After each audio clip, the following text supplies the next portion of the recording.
Good morning, ladies and gentlemen. Welcome back to another episode here on African Confessions. Apologies for the sound quality. There is a lot of background noise, and I avoided recording in the house because the kids they did not go to school today. They are making a lot of noise.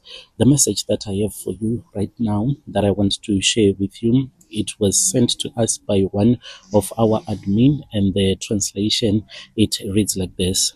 Hello, how are you? I want to confess that I saw a ghost in the house that belonged to a Nigerian man, and I'm for sure that this was a demon that I saw.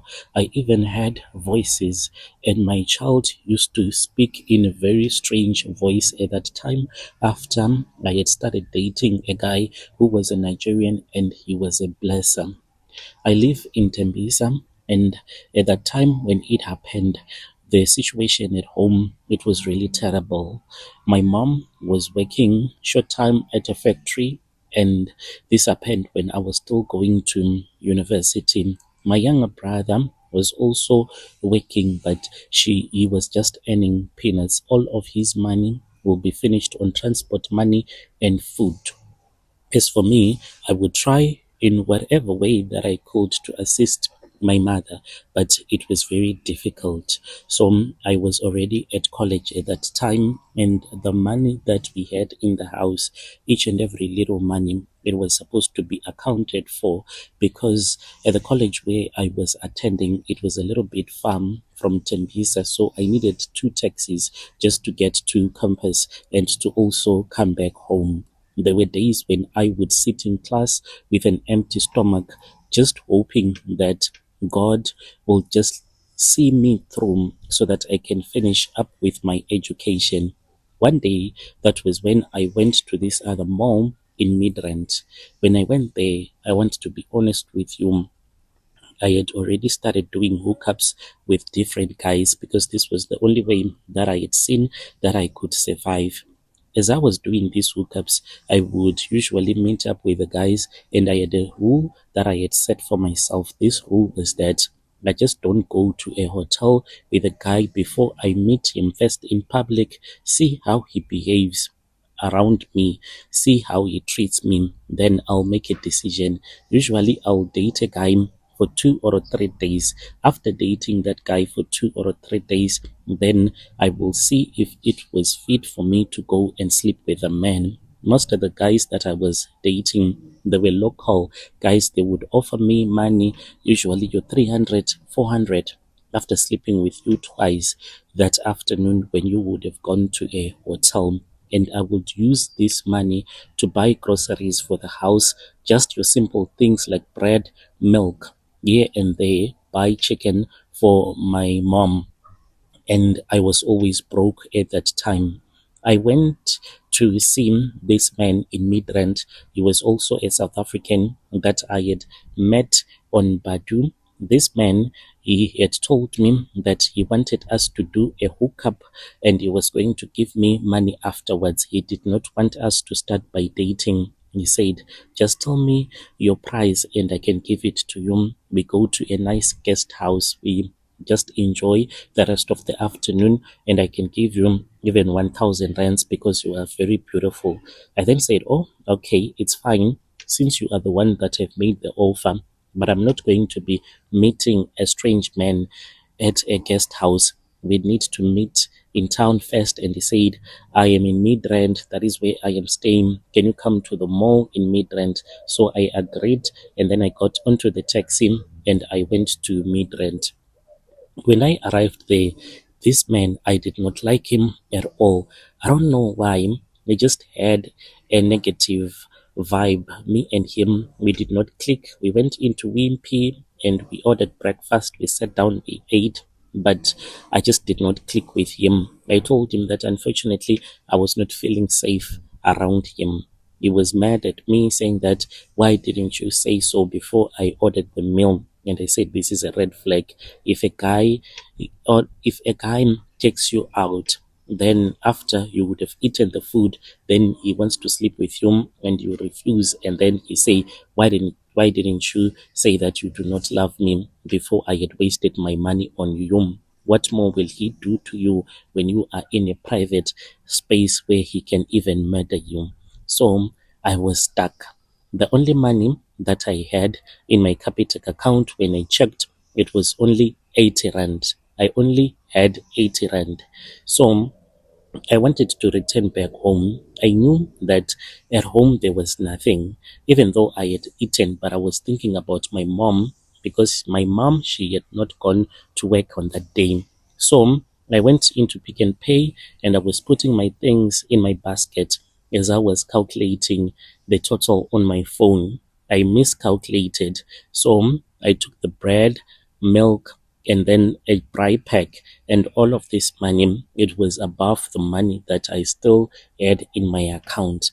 I stood there. I did not know what else to do. Instead of buying all the things that I wanted, I just took a small packet that had chicken pieces, which was around 40 rand, and at least I will have some money that I would use to return back home. But the following day, I knew that I did not even had the money to go to school. So as I was walking towards the main exit, there was this other guy. I did not even see him. It was just like bang. We bumped into each other. My plastic bag dropped and his plastic bag also, it dropped, and we had bumped into each other, and I apologized to him. I was like, Ash, I'm so sorry. I was not even looking, and I picked up my plastic bag, and he said, no, no, it's fine. I am the one who is supposed to apologize. When I walked out of the shop, I was not even checking. I was busy on my phone. He helped me up to pick up my plastic bag, and he asked me if I was okay. I said, yeah, I'm fine, thanks. Then we started to walk together, and I could smell that this guy, he seemed to have a lot of money. I could just smell it in him that this man, he had a lot of money. As we were talking, he then introduced himself to me. He said that his name was Kenneth and he wanted to buy me something nice, and he was going to take me to my place, or if I had an Uber that was going to come and take me, he would be with me until that Uber would have come. Okay, I said, no, there is no problem at all. Only one problem was that I did not like him because he was Nigerian, but I knew that in my account I did not have any money, so it was a matter of survival. This guy could offer me a ride and I could save the money to go back home without using any taxi money, and then I can use that money to go for a hookup, since this was the way that I was living my life, even though I was a Christian and I was living my life as an honest Christian. I hesitated a little bit as we were walking towards the exit, and then I said, okay, it's fine, where do you stay? He told me that he stayed around in Midrand, and he asked me where I stayed, and I told him that I stayed in Tembisa, and he said, ha, that's very close, but I'm going to take you. He said, you're going to use a taxi, and I said, yes. He said, a lot of guys are going to see you if you use a taxi. Let us use my car. And I said, are you not going to kidnap me? Are you not going to human traffic me because you are Nigerian? He laughed and he said, South Africans, why do you think that all Nigerians, we are the same? We walked out into the parking area. So as we were walking, by the mall, when it is very busy, cars will be coming and going, parking and reversing. So there was this other Ford Ranger. It was a black Raptor, and it was reversing. And as it was reversing, like that man, he did not see us. I don't know if he was rude or he did not see that there were people that were behind his car. He kept on reversing. As he was reversing, that was when Kenneth said, look at this guy. He think that he's very rich because he's driving a Ford Raptor.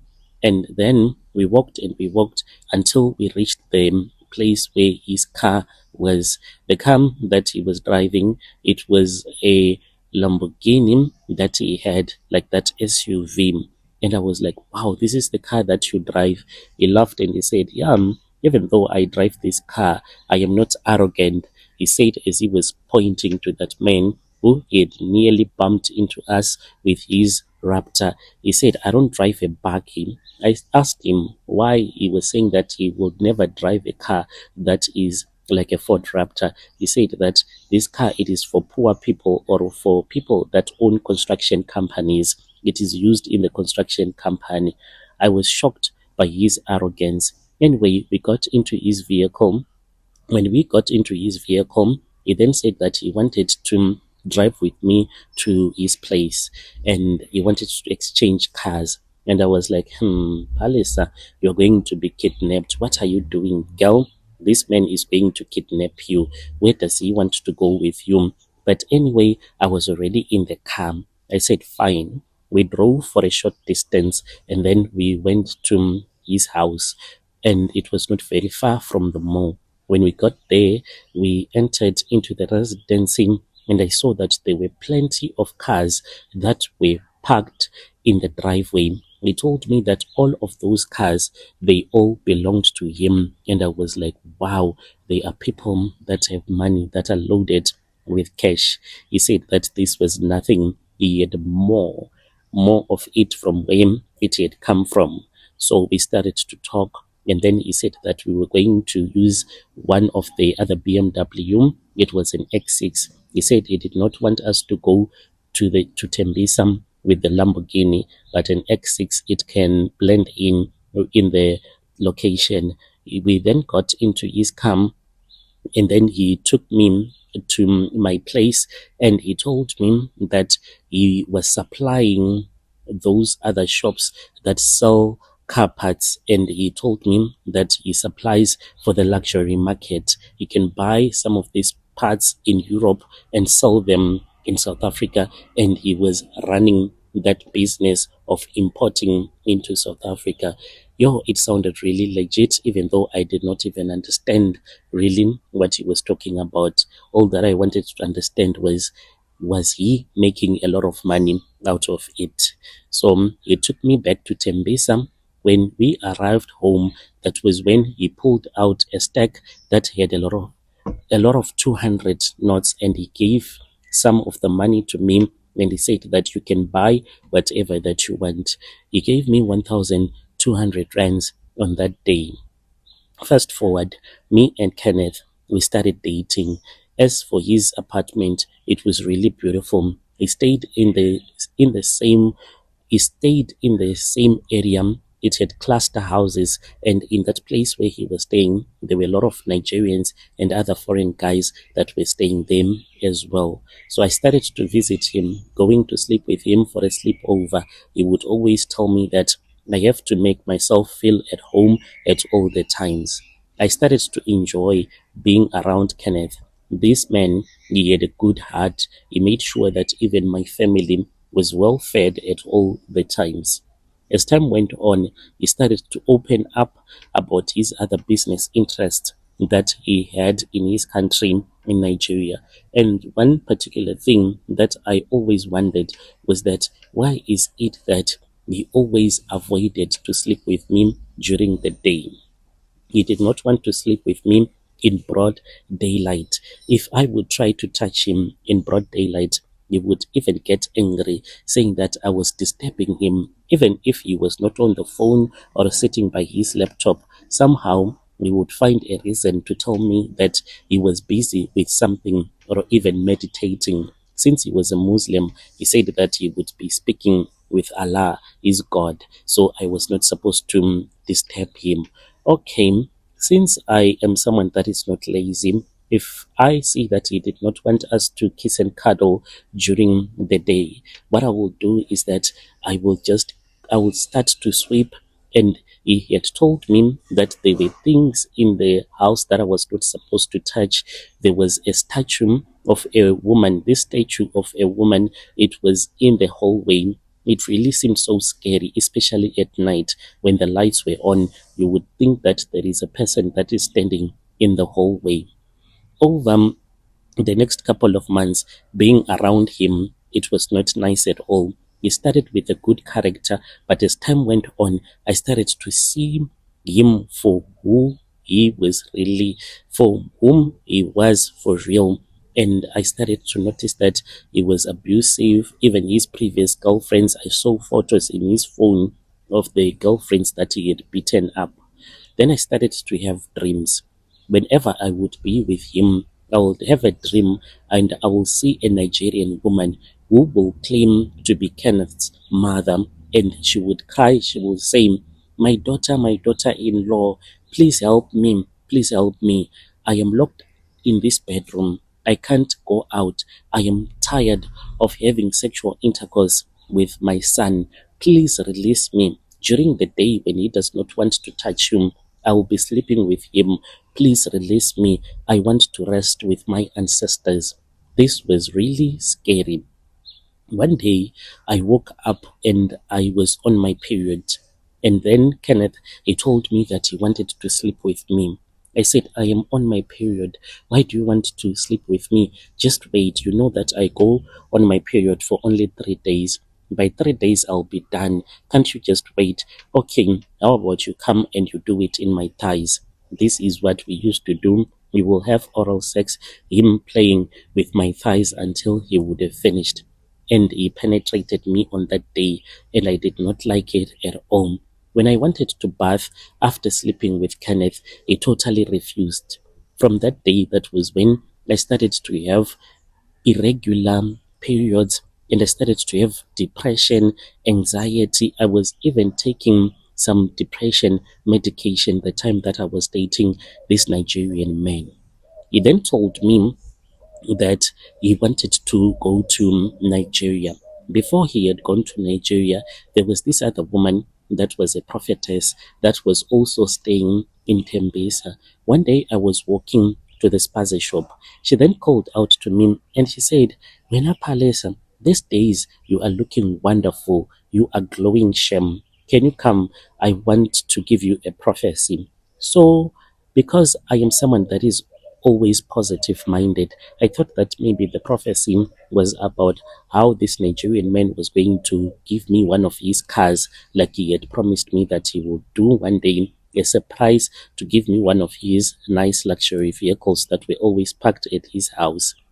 I went into that woman's yard, and the prophecy that she gave to me, it was far from the prophecy that I had thought that she was going to give to me. The prophecy that she gave to me was that I was dating a man that was a ritualist. When she mentioned a woman that was dressed in a Nigerian attire, I said, Stop right there. Let me continue. Otherwise, you will think that maybe I am telling you the things that you have already told me. This woman that is always wearing a Nigerian attire, is it blue? And she said, Yes, I see that she is wearing a Nigerian attire and it is blue. And then I said, Yeah, that is Kenneth's mother, the Nigerian man that I am dating. But he told me that his mother is still alive. And then she said, No, the mother is dead.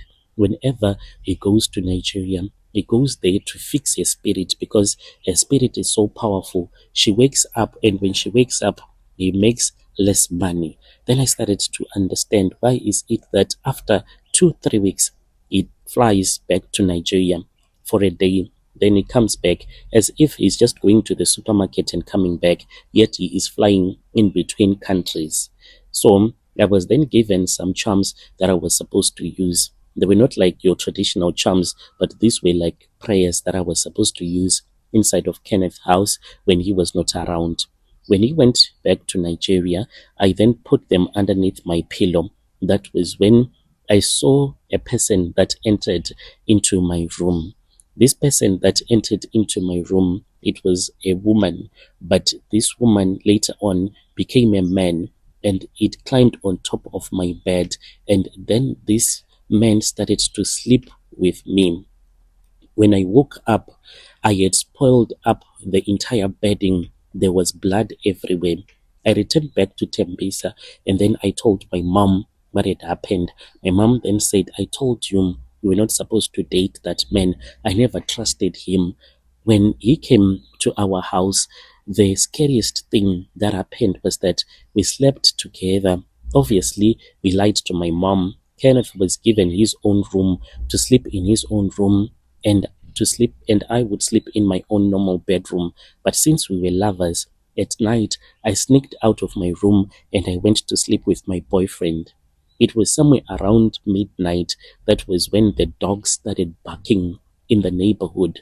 Like I had never heard the dogs in Tembisa barking like the way that they did on that night. They were even coming to the window. Even my mother woke up and I ran back to my room. My mom woke me up and she said, "What is wrong with these dogs? Do you think that these dogs have been sent by witches?" So my mom was reminding me and she was saying that, "You remember that day I told you in the morning that this Nigerian man of yours, maybe he killed a person. Why is it that the dogs were barking so scary like this?